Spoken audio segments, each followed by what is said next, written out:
The Pokemon trading card game is a relatively inexpensive hobby to get involved in, like compared to other TCGs. Like it's cheap. Like if we compare it to some of the best decks in Yu-Gi-Oh or Magic the Gathering, Pokemon is very, very inexpensive. Yeah, you can make a more expensive deck. You can bling out your deck with special illustration rares and hyper rares. But for the most part, if you're just building a deck based off of low rarity cards, you can build a super competitive deck for $100 or less. One of the best decks in the format right now, the winner of the most recent regional tournament in Louisville, Kentucky last weekend, was based off of $100. It was $100, took home $10,000 as a prize, plus a bunch of championship points and a bunch of other goodies as well, a bunch of other swag, a bunch of other prizes for less than $100. When it comes to collecting Pokemon cards, it's kind of the same thing, right? Like you can start your collection, even if you've just recently gotten into the Pokemon trading card game. You can start your collection relatively inexpensively. You can buy ultra rares. There's bulk ultra rares out there that you can buy for 50 cents, $1. You can buy full arts for $1 or less in a lot of cases. There's special illustration rares that are out there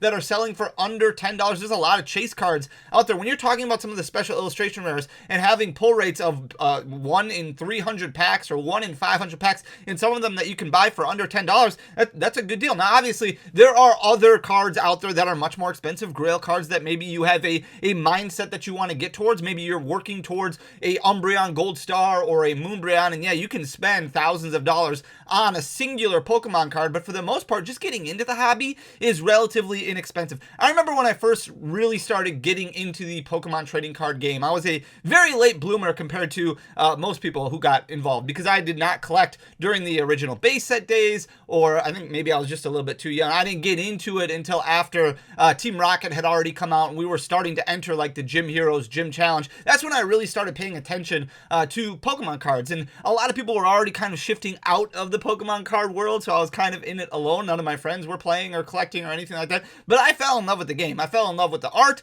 I fell in love with the cards, I fell in love with playing the game competitively. I was really enjoying finding different platforms online. I remember downloading this program called Apprentice. I don't know if any of you would even remember this. Apprentice back in the day, where you could play the Pokemon trading card game online against other people from, all over the world. Like it was just kind of the entryway into competitive Pokemon. Like it was a lot of fun to kind of learn the mechanics and ins and outs and things like that. And I had a ton of fun doing it. As I got a little bit older and things got a little bit more intense as far as life goes and responsibilities happen, I still love the game, but obviously you have all these outside factors that are impacting and impeding on your life, right? Like you have jobs, you have school, you have relationships, you have all these other things that kind of take you away from what made you fall in love with collecting Pokemon cards. However, that passion that I had never really fell away. It just kind of went on, the back burner. So anytime I had free time or things eased up a little bit in life, I would kind of come back to it a little bit, and maybe I would build a deck or kind of research things. There was a time, probably like 2011, 2012, where I was out of the game for the longest period of time in my life. I was out of the game for a while. I was out of the hobby. I had sold all my cards off. I had responsibilities in life that I had to pay for. I sold everything off, and I was like, okay, this is it. I got to grow up. I got to move on with my life, and I was done. And then all of a sudden, I realized that this was a part of me that was really important to me. So then I started buying cards back slowly. Like I had to sell off all of my collection so that way I could make an adult decision. And then I started rebuilding. I started getting back into things. I started learning the game competitively again, and just fell in love all over again, and really enjoyed my time. And as I continued to get older, and as I started a family, like then my time it disappeared. Like your time as a parent to small children or even older children, or just responsibilities in general, you guys probably know what I'm talking about. It is difficult to always find time to pay attention to your hobbies. But the great thing about Pokemon is it's always there. I ended up selling my collection again not too long after that, a few years down the road, so that way I could make another big adult decision. But then I knew when I was selling it off that I was going to be buying it back. I was going to buy cards to build back, because Pokemon is just something that I can never let go of. I can never get away from it. But the one thing that I did realize, this is a really long-winded intro, but I guarantee you it's got important information, because I'm sure it's very relatable for a lot of you guys. as I got back into it another time, I knew going back into it that I wasn't going to have the time that I wanted to dedicate to it. I wasn't going to be able to travel around to every single regional event. Maybe I would be able to hit up a couple a year and I could play competitive that way. I thought to myself, what can I do to stay immersed in this hobby? And that's when I ultimately decided, okay, well, I'm going to start a storefront. I'm going to start a storefront. I'm going to turn this into some sort of job. I don't know what it's going to become. I don't know if it's ever going to amount to anything, but this will continue to keep my focus, and this is when I'm happiest in life. This is what matters to me. I love the inclusivity. I love the relationships. I love the friendships that I've been able to build, and I want to stay involved in this hobby where everybody fits. Everybody just fits together. It doesn't matter where you're from or who you are. Like, we all have this common bond that ties us together, and that's what Pokemon is about. Like, that's what Pokemon has always been about, with all the different typings and all the different Pokemon from all over, all these different areas, all these different generations. It's always been very important. So I thought, okay, I'm going to start this business, and I am going to learn how to do a bit. I'm still not good at it, but I'm going to learn how to do a business so that way I can stay involved in the Pokemon TCG space. And as I started understanding more about the business side of things, I realized that this is something, what I'm doing right now is something that anybody can do.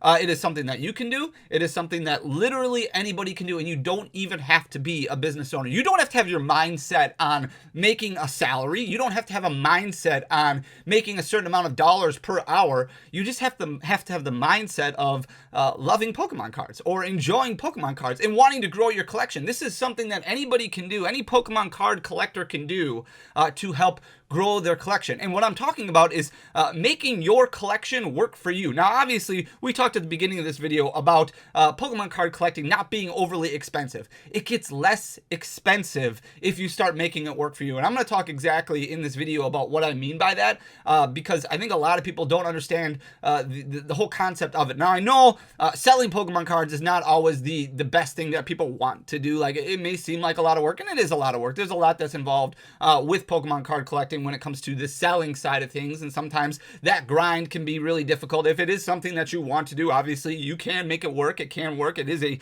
very difficult grind, but if you're just somebody who's looking to add a few $100s a month into their collection without having to spend that extra few $100s a month out of their bank account, like, Pokemon card collecting is something that you can do just by signing up with a TCG Player account. Now, I know, like, Drip Shop Live, they just recently launched this whole online storefront that you can utilize as well, where you have a marketplace. You can use eBay, you can use Amazon. There's different marketplaces out there that you as an individual can sign up for, so that way you can move the extra pieces of your collection, or maybe the pieces of your collection that aren't as important to you. Now, there's a lot of cards that you're going to open and a lot of cards that you're going to buy that are going to tell a story that you want to keep and hold for all time. And that's great. That's what Pokemon is all about, obviously. But there is going to be cards that you might want to move off of, and there are going to be times when cards do extremely well at a certain point in their existence that it might be advantageous to move that card then at that time, and then buy it back or get it back when it's crashed down to a much more reasonable or lower level. An example of that right now would be like Terapagos EX.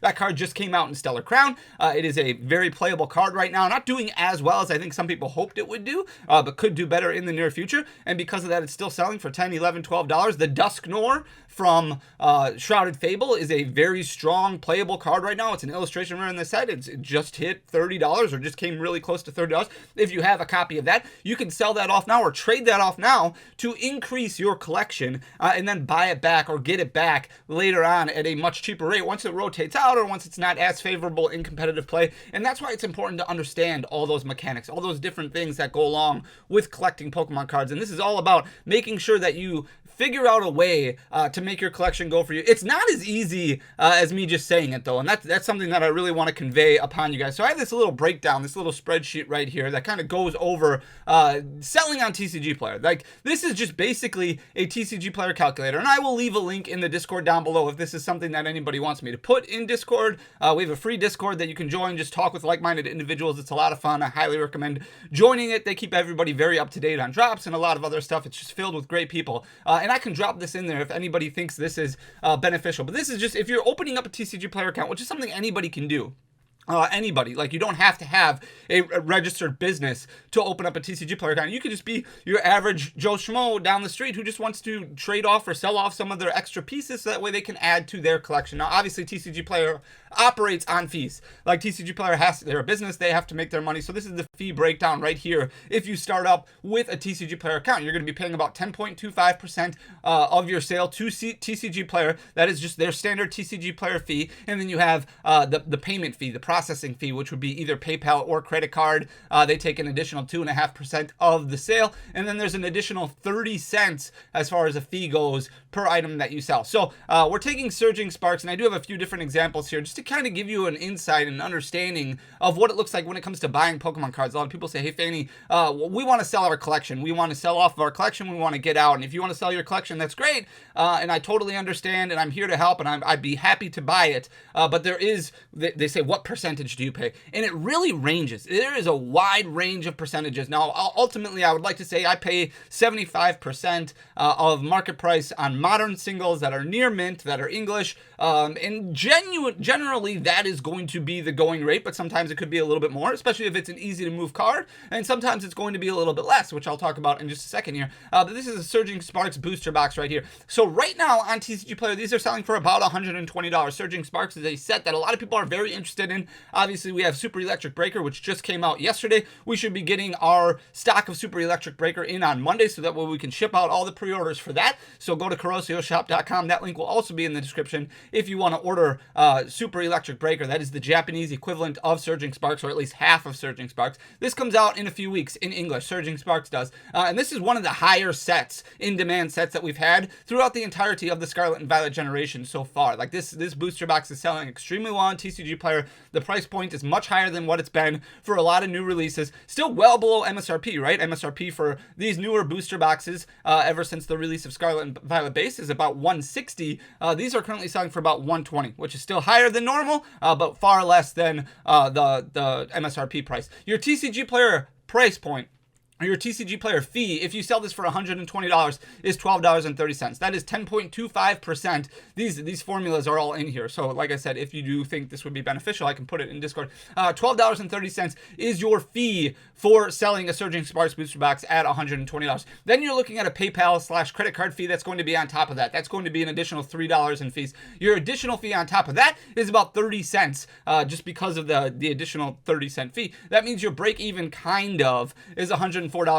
Now, if you go to TCG Player and you look at the Surging Sparks ETBs, you will notice that a lot of the listings have it for $120, and that includes shipping. So unfortunately, TCG Player doesn't eat the shipping costs. The seller has to eat the shipping costs. So let's just say $8 for shipping, which is understating shipping a little bit. Booster box weighs more than a pound, so you can use Ground Advantage through the post office, which is a little bit better, but sometimes it's a little bit more expensive depending on what part of the country you're shipping to. Most of the time, it's going to be somewhere between $8, $9, $10. We just took $8 just to keep things basic. That means your total true break-even price, not including taxes, is going to be $96.40. That means basically still, even though you're selling it for $120, your wholesale price on Surging Sparks, it could be $90, it could be $92, it could be $96. You're not going to be making a whole lot of money when it comes to sealed products. That's why a lot of storefronts will focus on singles and things like that, because buying wholesale from distribution, which we've talked about in the past, is not always going to be the best way to make any sort of margins. A lot of times stores will sell at a loss just to establish new customers. Stores will sell at a loss just to get more inventory in, or just to use that money to free up capital for something that maybe moves a little bit better, or maybe even a different trading card game altogether. But your break-even point with shipping all in is basically $96.40, which is not that much more, unfortunately, than wholesale cost. So that's a Surging Sparks booster box right there. Here's a Greninja EX special illustration. This is from Twilight Masquerade. This is going down. This is why it's very difficult to buy Pokemon cards. You can make a list. You can use this calculator right here. You can search and peruse all over Facebook, all over Discord. But the volatility of the market makes things very difficult. Scarlet and Violet 151, for example, right now shooting up in price, skyrocketing all over the place for a lot of singles. That is super difficult to price out. Buying at 75% for like the Charizard EX right now from Pokemon 151, Scarlet and Violet 151. Now that it's a $200 card, it's very difficult to buy at 75% because you don't know what's going to happen 2 weeks from now. And that is obviously always the risk when it comes to opening Pokemon cards or selling Pokemon cards or collecting Pokemon cards. But that's why once you get these buyouts and this manipulation that happens, it's very important for a store owner or even a collector to understand and recognize when those events are happening, so that way it doesn't end up costing them money in the long run. The last thing you want is to lose money, because then it's not going to be as fun, as enjoyable for you. Obviously, that's not how a business can operate. But right now, Greninja EX is one of those cards that is starting to trail down. Now, this was a $300 card not too long ago, a couple of months ago, and if you would have bought it at 75% back then and were sitting on it, it would be tough right now to kind of make any sort of a profit or increase your collection in any way, shape, or form. But if we look right now, the sale price on TCG Player is about $265.74. Your TCG Player fee on that is going to be $27.24. Your PayPal fee on that is going to be $6.64. Then you have the additional 30-cent fee. Your break-even price point is about $231.56 before shipping. You're going to want to use tracking anytime you do something that's on TCG Player above $40, above $30. Really, $30 I think is kind of the sweet spot where you really want to start providing free tracking. So you're looking at about $4, $5, somewhere around that price point. So that means your break-even price is about $227.56. It's much better. Your buy price on this one can be about 85.5% to break even. Now, obviously, there's no margin there. 85.63% means that you are going to break even. It doesn't mean you're going to make money. It doesn't mean you're going to lose money. But if you're going out and you're buying cards for your store or looking at buying cards for your collection, 85% is basically your break-even point if in the future you are looking to move that card at this price point. So not great. Not bad, but not great. 85% isn't terrible. It gets worse as you go down in pricing for cards. So here's the Squirtle, a very popular card from Stellar Crown. This is obviously the top illustration rare in Stellar Crown. It's gone up a little bit, currently at about $40.43 is your sale price on TCG Player. It's a little bit higher than where it was. $4.14 would be your TCG Player fee. Your PayPal/credit card fee looks at just over $1, and then you've got an additional fee of about 30 cents. That means your break even before shipping is $34.98. You're going to want to send tracking with this one as well, because once you get, the last thing you want to do is lose out on a card altogether, and then you're double dipping in your losses, which is never fun. So just bite the bullet, send with shipping, do a good job protecting it, top loader, team bag. Like, you really want to make sure it's not about the sale, right? It's about your customer. You want to make sure you do right by your customer, because that is important for the long run. Like, I cannot emphasize that enough. Your break-even price point on this one is actually about $30.98, which isn't great. You're looking at about 76.61%. So buying at 75% for this Squirtle, for example, you're only going to be making 1.61% as far as a profit margin goes. And that's got to cover the top loader, that's got to cover the team bag, that's got to cover the bubble envelope, it's got to cover the ink. Like, that's got to cover all these other additional ancillary expenses that we're not really talking about because they're so minuscule, but they do add up over time. And then you also have to factor in your wage, like your hourly wage, things like that. Well, 1.61% really isn't going to cut it. That's not going to be much. So a card like this isn't going to be as advantageous to buy at 75%. And that's why it's so difficult to give a flat percentage rate, because you can buy the Greninja at 80% and still have a little bit of wiggle room there, but you can't really buy the Squirtle at 75% and have much wiggle room. So that's why it kind of varies as far as percentages go, and that's what I try to explain and convey to people when they're selling off their collection. Here's the Terapagos EX that we were talking about before, also from Stellar Crown, a very playable card, but also starting to drop a little bit, and that's why this is a very difficult card to buy right now. $11.54 is the sell price on TCG Player. You're only looking at about $1.18 fees. You're only looking at 29-cent fee for PayPal. You're only looking at that additional 30-cent fee. That means your break even is about $9.77. You probably don't necessarily have to send this with tracking. You're going to lose like crazy if you do, but you're still going to have to spend money on the stamp. You're still going to have to spend money on the envelope,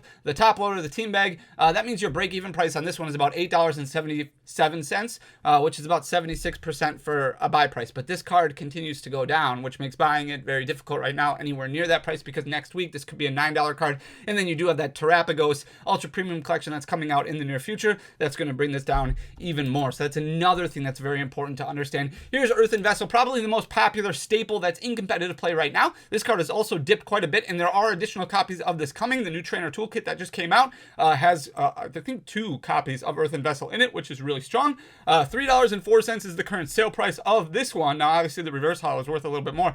31 cents for the TCG Player fee, 8 cents for the PayPal fee, and then an additional 30 cents means your break even on this one is $2.35, which isn't bad. However, if somebody goes and buys just one singular Earthen Vessel, or even two earthen vessels on TCG Player or on Facebook or wherever you decide to sell it, your shipping cost is really what hurts in this area because the sell price is so low. So your break even after you ship just one is $1.35. It'd be a little bit better if you sold two at a time, but that means your buy price on this one can only be about 44.5% in order to just break even, which is obviously significantly cheaper than the actual sale value of the card. So that way it is very difficult to kind of buy cards, and that's why I try to explain to people as much as I possibly can how this all works out. If this is something that you do want to do just for fun or just full time, let's say you want to start your own business, you want to start selling cards, sealed product obviously isn't going to always be the way to go. We talked about those smaller margins when it comes to the sealed product. Now you do have some products that sells a little bit better, and you can do other things outside of selling on TCG Player. You can open up your own website, like that. Fees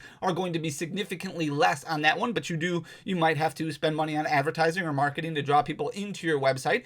So that also those costs have to kind of you have to measure those costs, I guess, based off of your own personal decision. But if you're buying, let's say it's 65%, which is a very standard rate for a lot of online stores, 65%. You might get less than that at your local game store, brick and mortar, somewhere around there, because they're going to have higher expenses, overhead, and stuff like that. But let's say you're just spending $1,000 a week. Your goal is to spend $1,000 every week to build something up. That's going to give you $1,650 worth of cards. Now, in a perfect world, you would be able to turn all those cards in 1 week and get your full asking price without any volatility that happens in the market whatsoever. Your TCG Player fee on those is going to be $169.13. Your PayPal fee is $41.25. You spent $1,000 on the cards. That means your actual profit without factoring in shipping, and this is something that's important, this is not going to factor in shipping, is $439.63. That means per hour of work, you're making about $10.99. Your salary is $22,860.50. This is if you do it on a weekly basis. This is very tough to do.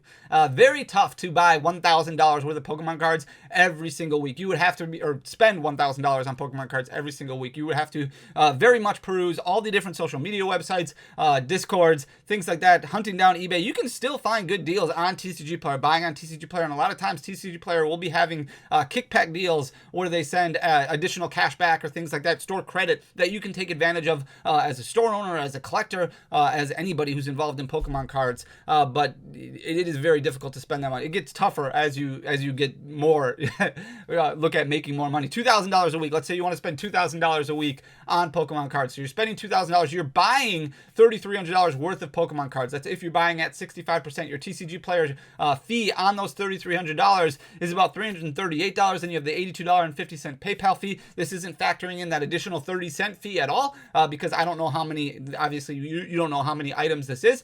You spent $2,000 on the cards. That means your profit is about $879.25 for the week, not including shipping, not including those 30-cent fees. Per hour, you're making about $21.98.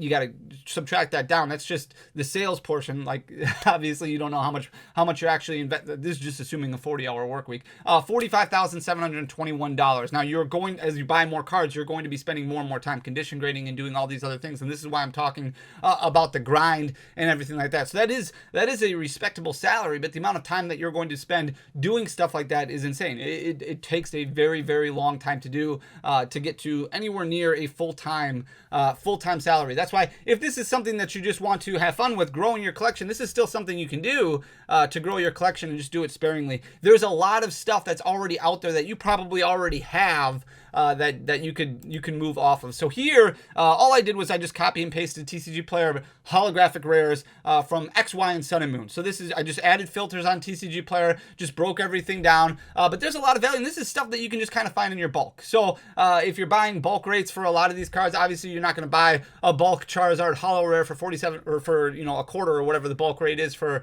holographic rares. But there's different things that you can kind of grind through in order to make this happen. $47.24. You're not going to find one of those in bulk. But one thing that you might find in bulk is a Snorlax. You might be able to find an Unbroken Bonds holo rare Snorlax. $5.76 is the going rate on that one right now. You also have this Gyarados right here from Ancient Origins Gyarados, $14.34. That's probably one that you're really not going to find in bulk too much, but $14.34 if you have one of those already lying around. We do have a Guzzlord down here that you can, okay, here it is, $5.46. So there's a card that's good in GLC. There's a something called GLC, which is the Gym Leader Challenge. It's a format that lets you play older cards, at least a singular copy of older cards. So a lot of people will use something like this in their deck.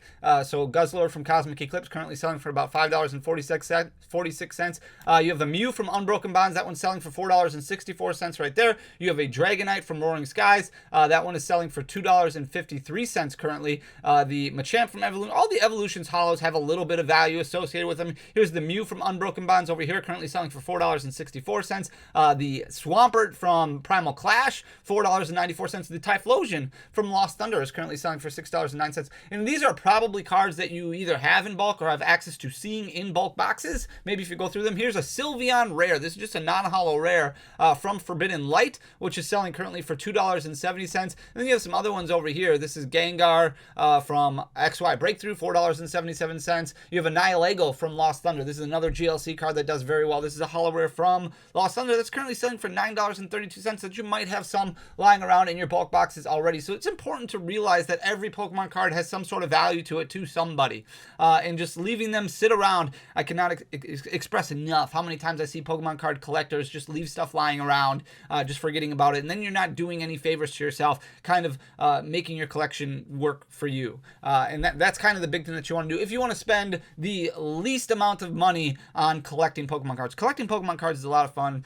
Getting involved in Pokemon is a lot of fun. It's a great hobby. You meet a lot of wonderful people. But it can add up if you don't do it the best possible way. Now, you might be saying, hey, Fanny, none of this matters. I've got plenty of money, so I don't really care about any of this. And that's fine. But if you're somebody who's trying to collect on a budget or trying to make sure that you can make this last as long as possible, you can stay involved in the hobby as long as possible, these are things that you want to do to help grow your collection and maybe obtain one of those Grail cards. If you are searching for, an Umbreon Gold Star or maybe that Umbreon and you're saving up for it, moving off of your Mew from Fates Collide, that's $2.33. Well, that brings that cost down for that Umbreon, $2.33. So while it's a $1,000 card right now, you just turned it into $997 by moving a bulk hollow rare that was just sitting in a bulk box, and then moving a Nihilego.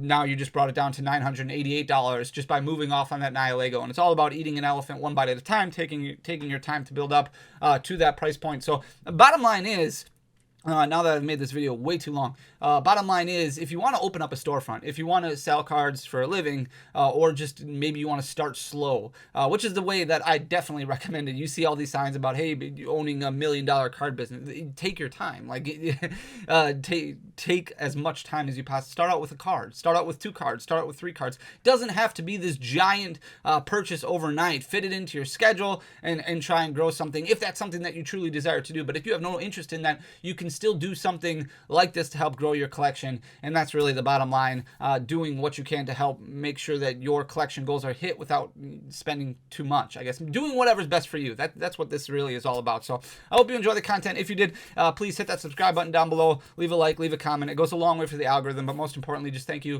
for taking the time to listen to me ramble. I really appreciate it. I love you guys. I'll be back on Tuesday with another video. Until next time, peace.